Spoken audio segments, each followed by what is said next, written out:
the work to be done. And next year, we want to get some new windows in here and do some stuff outside, so the summertime we can have a lot more fun outside in the parking lot and so on and so forth. I want to read a quick scripture here in the book of Mark, chapter number 10.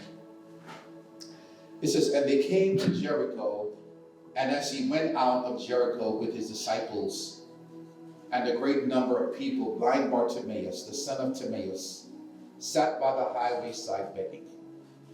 And when he heard that it was Jesus of Nazareth, he began to cry out and say, 'Jesus, thou son of David, have mercy on me.' And many charged him that he should hold his peace, but he cried the more a great deal, 'Thou son of David, have mercy on me.' And Jesus stood still and commanded him to be called. And they called the blind man, saying unto him, 'Be of good cheer, be of good comfort. Rise, he calleth thee.'" Verse 50.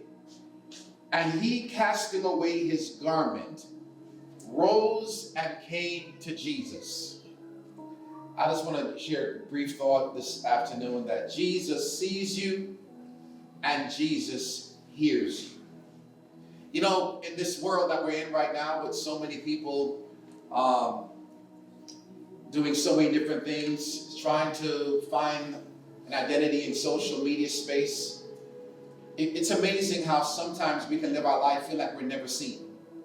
You have people on their job that are giving 100%, 110%, and don't feel like they're seen. There are people in families, husbands may not feel like they're seen, wives may not feel like they're seen, children not feeling like they're seen. And I don't know about you, but I've had that experience in different places where you question your self-esteem because you feel like you're not seen. Blind Bartimaeus, the word bar means son of Timaeus, which means he has no identity. And when he's crying out to Jesus, he hears that Jesus is passing by. He begins to cry out to him because he's not just crying because he wants to see physically. He's crying because no one knows who he is. He's known as Bar Timaeus. Bar means son of Timaeus. He doesn't even have a name. He doesn't even have his own name. He's known as the son of somebody else. And sometimes in life, you can feel like you're just a shadow of somebody else. Nobody knows who you are, what you want, what you expect, how you feel. What's your favorite color? What's your favorite recipes? Things that you like. Because your whole life can be lived in the shadow of somebody else. Your life can also be lived in the shadow of your pain. You don't even know who you are because all you know about, and the only thing that people know about you is what you have experienced. And so you have no identity, and the only thing that they know of you is what you have experienced. Isn't it sad, when people see a person and they see, she was a prostitute, or he was a thief, or she was, the person that took that woman's husband. People sometimes can identify you based upon your past and your failure, not even knowing who you are. Sure. That despite the person that has failed at this marriage, despite the person that has gone through this, the judicial justice system, despite the person that has lost a limb or lost an organ or suffered from some disease, who are you apart from what you have experienced?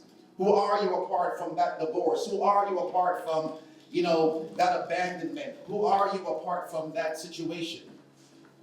And when blind Bartimaeus begins to cry, it wasn't just a cry that he needed Jesus' attention. There was something in him that needed to know, who am I besides my blindness? Because everyone identifies me as the blind beggar. But there's so much more to me. There's so much more dreams that I have. More passion that I have, more desires that I have.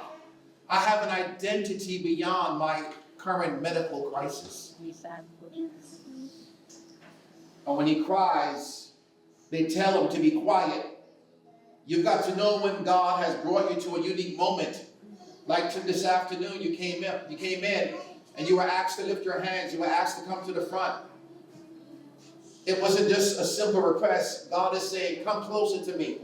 I hear you. I see you. You mean something to me. The world may have discarded you. Family members discarded you. Systems discarded you. But Jesus said, I see you and I hear you. And he tells the crowd, don't hold him back. And Jesus stood still and called him.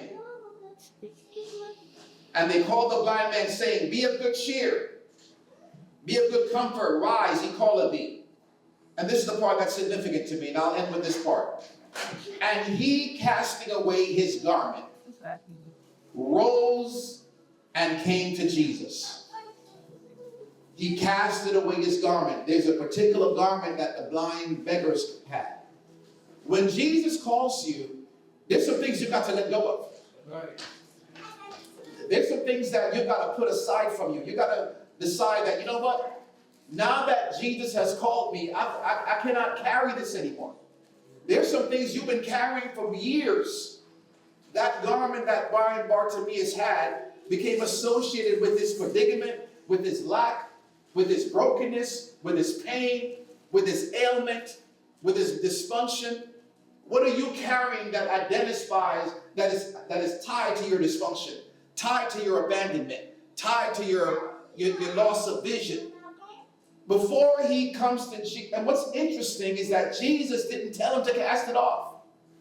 He just knew it instinctively that if I'm going to follow Jesus, and if I'm going to be connected with this man, and if I'm going to walk this walk by faith, there's some things I can't take with me anymore. I'm going to let this go. The Bible said he cast it away. That garment was tied to an identity that he was locked into. What are you carrying that's tied into an identity you're locked in?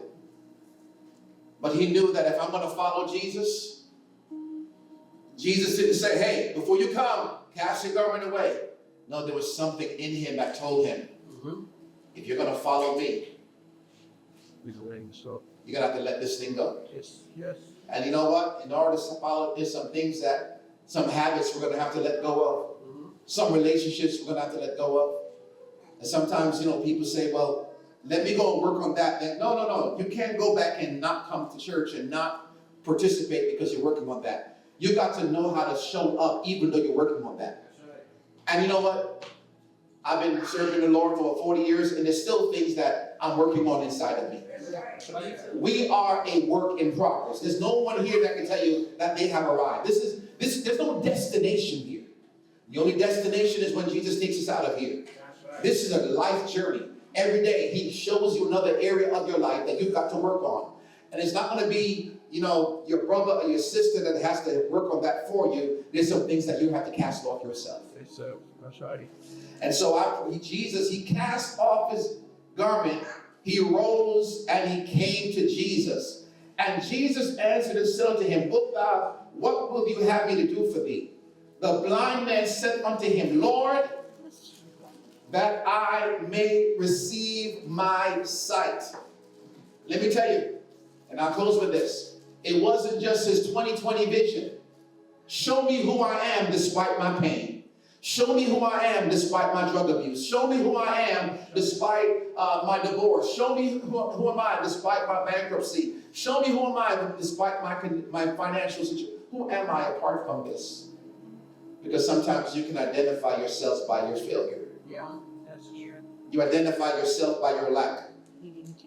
Say, how are you? I'm broke. You're not broke. That's right. That might be a financial situation that you're going through, but you're not broken. Jesus made you whole. Jesus is your peace. Jesus is your joy. Jesus is your anchor.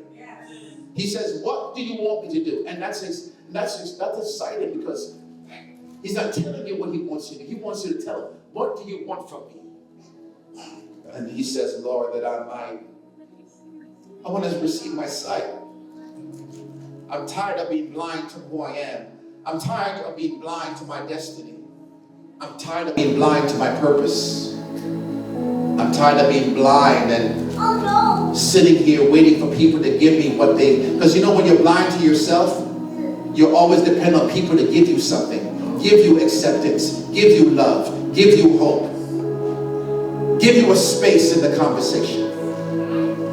But today, I declare that we're taking that off. We're taking that off today. I'm not depending on you to tell me who I am. I'm not identifying myself by my past. I'm not identifying myself by my drug abuse. I'm not identifying myself by my financial condition. I am more than a conqueror through him that loved me. And if any man be in Christ, he is a new creature. All things are passed away. Behold, all things are become new. And today, as you accept Jesus Christ, you are a new creature. Listen, the enemy will come against you, come against your mind, but remember, you cast that thing off and keep moving towards Jesus, because he is your refuge and your strength, your very present help in trouble and storm. God bless you. We love you so much.